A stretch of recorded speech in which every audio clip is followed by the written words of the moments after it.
Hello, I'm David. Welcome to the barn.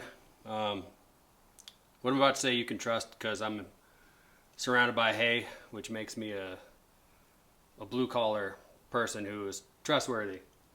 I've been wanting to do this video for a while, so I'm very excited about it.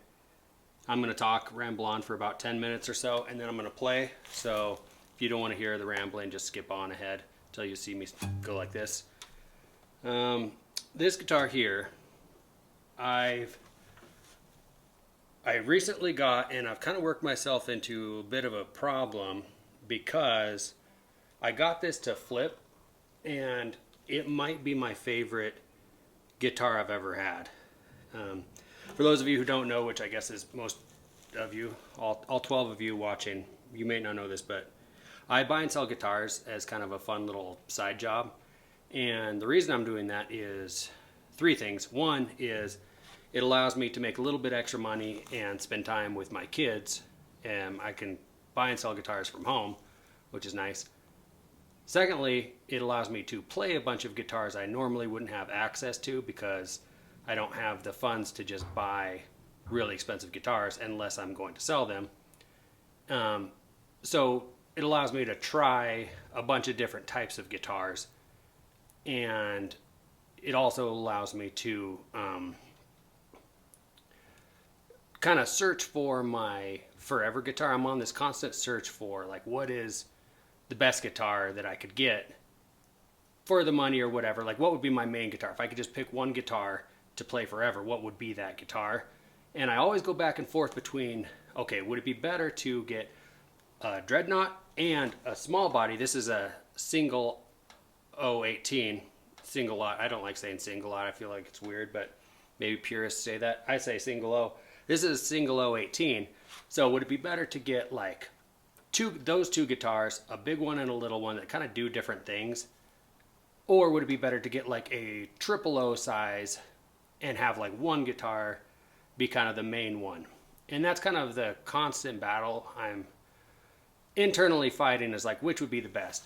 And I pretty much only buy guitars that I think are really fun, that I would like to own for a while, and ones that I can get a good enough deal that I could turn around and sell them for slightly more than I paid for. I'm never trying to sell them for way more than I paid for. I try to give everybody a pretty good deal.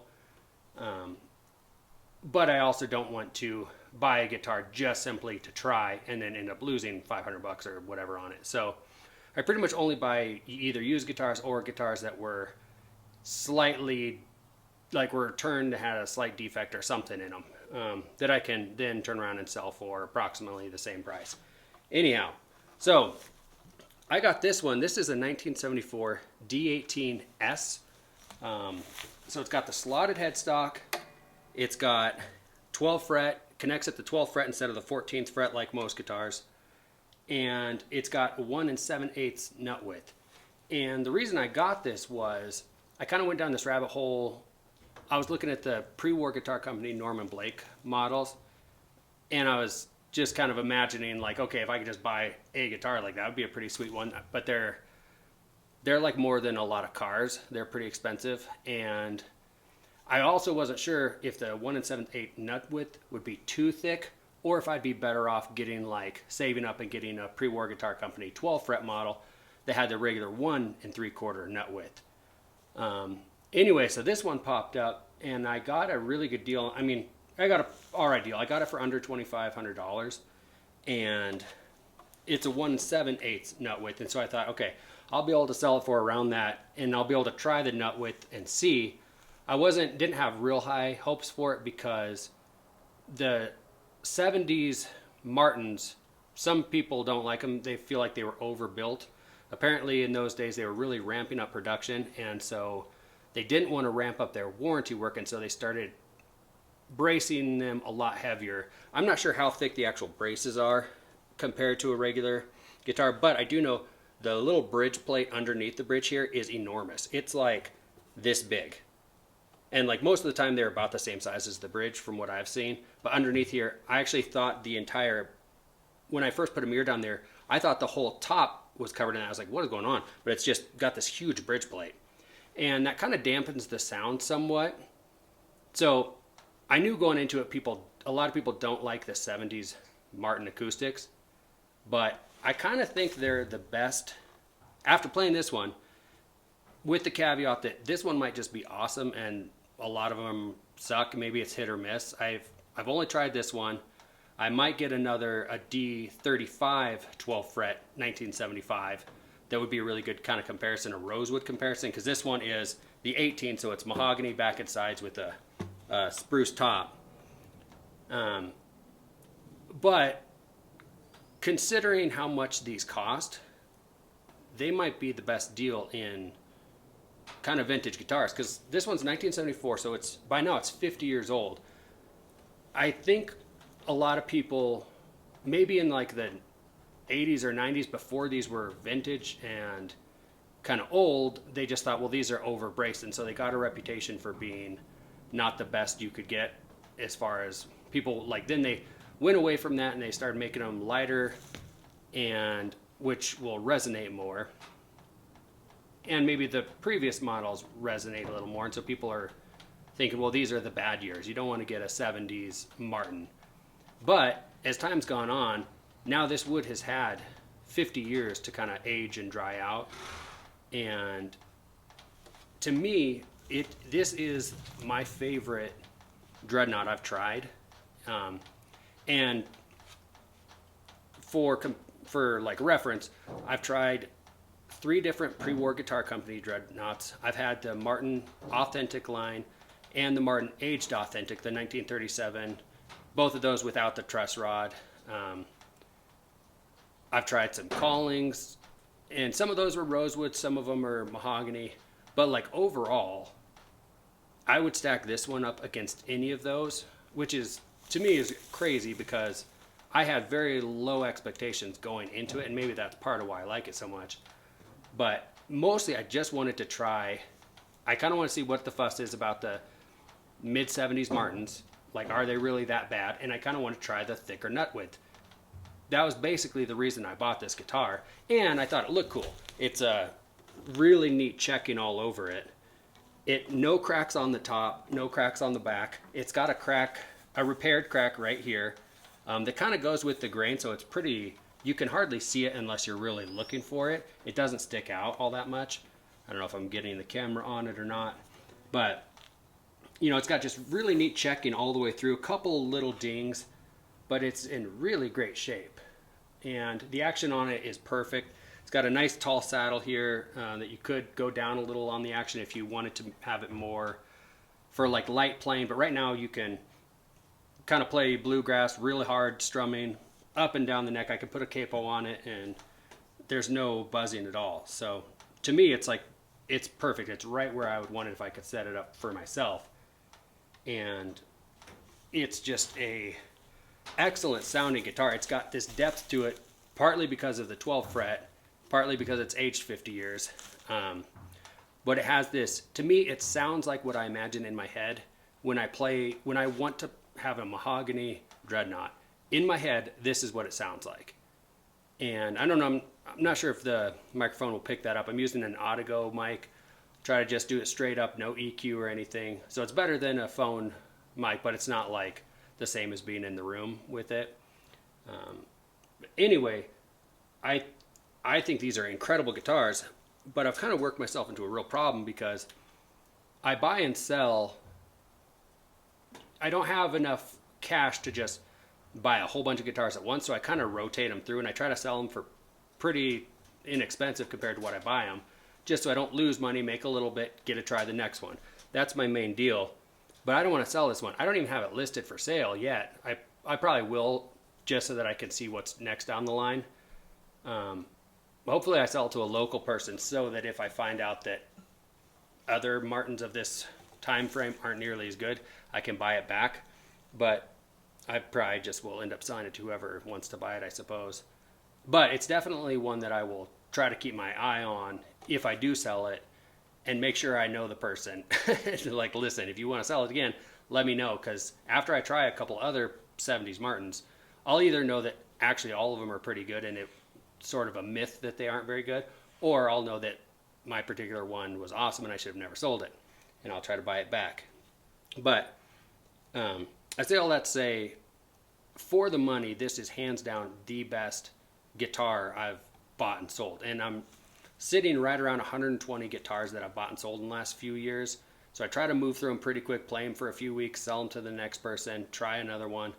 It's just been a lot of fun for me to do. This one is giving me a serious pause because I'm like, I don't want to sell it.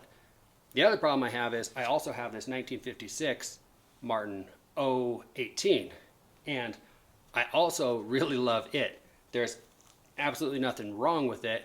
It has a couple repaired cracks, but it's got that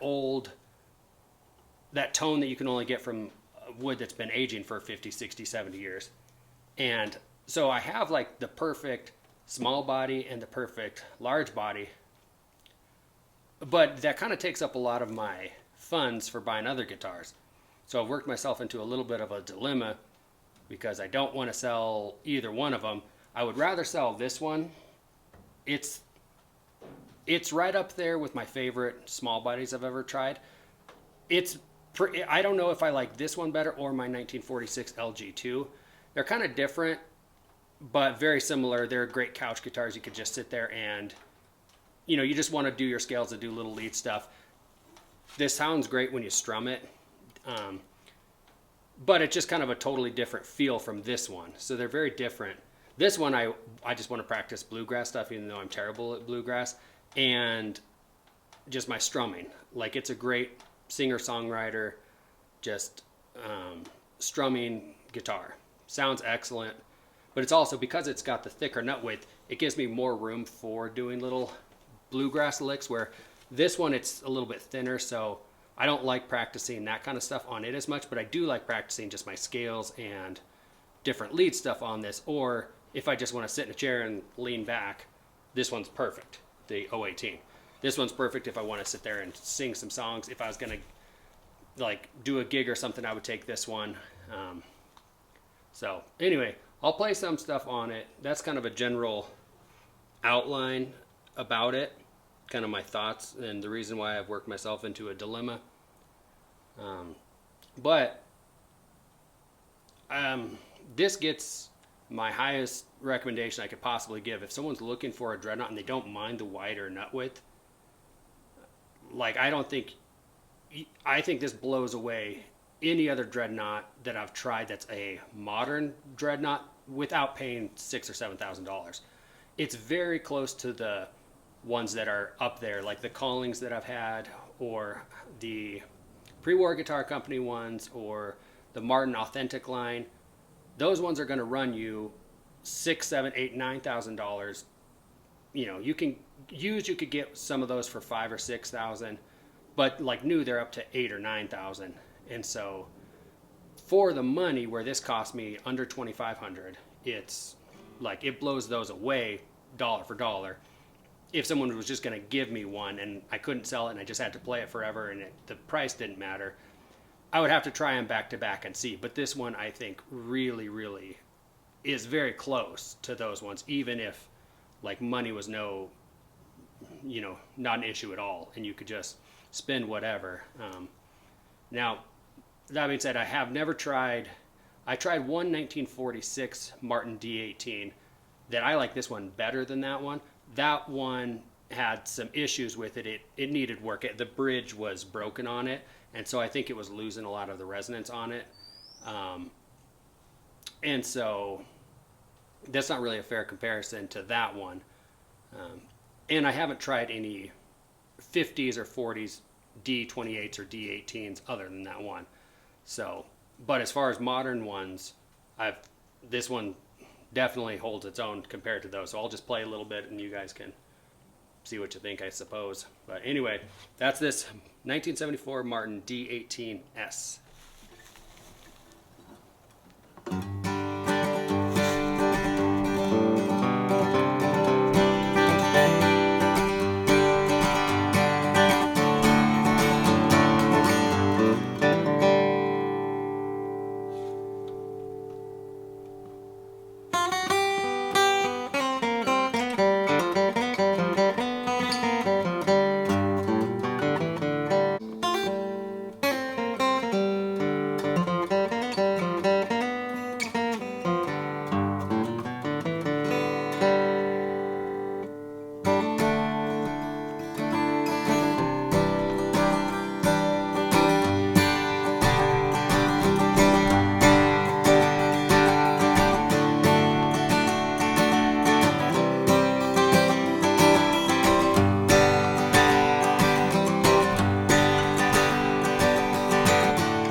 Yeah, so I think this guitar really comes alive when it's in drop D or just strumming hard. I think it's you can really get a lot out of it. I think it sounds good even just like finger picking or whatever.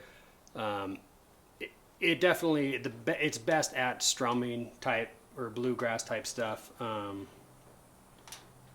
and especially when it is in drop D, the overtones I think are just gorgeous. It doesn't do as well for finger picking, obviously, as something like this 018, but the 018 doesn't do as well for strumming. So I guess that's why you're supposed to have lots of guitars because they do different stuff. But anyway, yeah, if you've followed along this far, thank you for watching. I know I ramble a bit, but that's what you get. That's why you can listen to stuff on 1.5 times speed, I guess. But 1974 D-18s might be my favorite Dreadnaught I've ever owned, and I'm really hesitant to even put it up for sale because I think this is a way better guitar than you're ever going to get money for. Like, I don't know what I could sell this for and replace it with a guitar that I was like, okay, this guitar is even better. Any guitar that I think is in the ballpark of as good as this that I've tried is going to cost you $5,000 or $6,000, where this one cost me $2,500, and you can pick them up for around there. So I really want to pick up another one or two just to compare to see, okay, does this one have something special, or are they all pretty awesome like that? And so that's my current dilemma. Do I sell this to get the funds to buy another cool guitar, try out some more, or do I just hold on to it and not let it go? Sell this one, even though this one is pretty much perfect for a small body guitar, but having both of them takes up a lot of my disposable income for buying up guitars.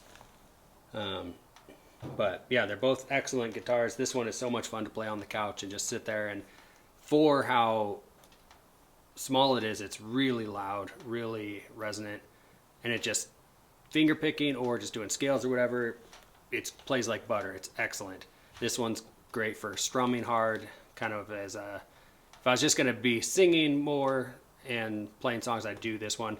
If I was going to be just playing lead for somebody, I would probably pick that one. And then obviously for inside, that one's a lot more comfortable. So next on my list to try is hopefully find a nice triple O size guitar, maybe double O, something that I could see, okay, does this bridge the gap between the two and be good enough at both things to where I just need the one guitar? That would be nice, because then I could have more funds for finding other guitars and flipping. Or should I just keep this setup of these two guitars and not let them go and convince my wife we need to up the guitar funds, which is, I think, sort of the plan right now, but I'm not sure if that's going to work. Anyway, thanks so much for following along, and if you have any questions, leave a comment. You can also follow me on Facebook or Instagram. It's easier for me to respond those than YouTube. I don't always see if there's comments, but yeah, it's Brother Dave Music is my Instagram, or Brother Dave 406 or something. I don't know. I'll put it in the little description deal if you want to see some of my stuff or actually get a hold of me in person.